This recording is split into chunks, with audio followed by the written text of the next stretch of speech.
আসসালামু আলাইকুম প্রিয় কৃষক বন্ধুরা, আজকে আমরা কথা বলবো পাট চাষের সিনজান্টা ইসাবিয়ান ব্যবহার করলে কি কি উপকার পাওয়া যায় এবং কিভাবে সঠিকভাবে ব্যবহার করতে হবে। সম্পূর্ণ ভিডিওটি দেখুন, কারণ শেষে একটি গুরুত্বপূর্ণ টিপস দেব। ইসাবিয়ান কি? ইসাবিয়ান হলো সিনজান্টার তৈরির একটি 100% প্রাকৃতিক বায়োস্টিমুলান্ট। এটি হাইড্রোলাইজড এমিনাল প্রোটিন থেকে তৈরি, যাতে রয়েছে short chain peptide, long chain peptide এবং ফ্রি অ্যামিনো অ্যাসিডের নিখুঁত মিশ্রণ। ইসাবিয়ন বিশ্বের সবচেয়ে বিশুদ্ধ ও সর্বোচ্চ ঘনত্বের প্রাকৃতিক অ্যামিনো অ্যাসিড পণ্য। ফোলিয়ার স্প্রে বা সেচের পানির মাধ্যমে প্রয়োগ করলে এটি গাছ সঙ্গে সঙ্গে শোষণ করে নেয়। পাট চাষে কিভাবে কাজ করে?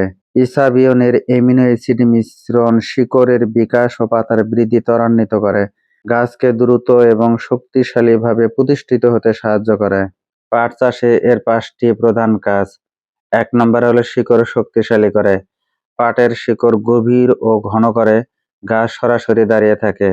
2 নম্বরে হলো গাছের উচ্চতা ও আঁশের মান বাড়ায়, সোনালী আঁশ হয় মসৃণ ও চকচকে।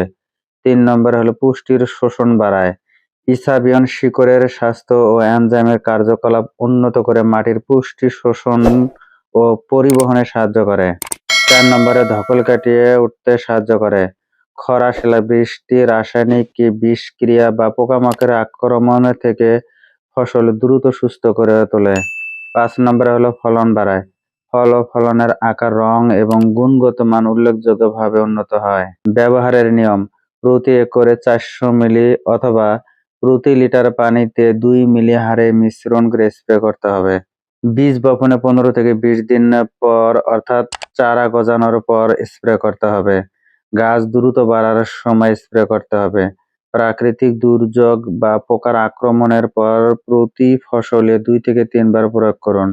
ফসলের ধরন ও ধকলের পরিমাণ অনুযায়ী স্প্রে করতে হবে। তাহলে বন্ধুরা, সিনজান্টা ইসাবিয়ন পাট চাষীদের জন্য একটি গেম চেঞ্জার পণ্য। এটি কীটনাশক নয়, কিন্তু পাটের আঁশের মান ও ফলন বাড়াতে অসাধারণ কার্যকর। ভিডিওটি দেখে যদি বিন্দু পরিমাণ উপকারে আসে, ভিডিওটি অন্যদের মাঝে শেয়ার করে দিবেন। ধন্যবাদ।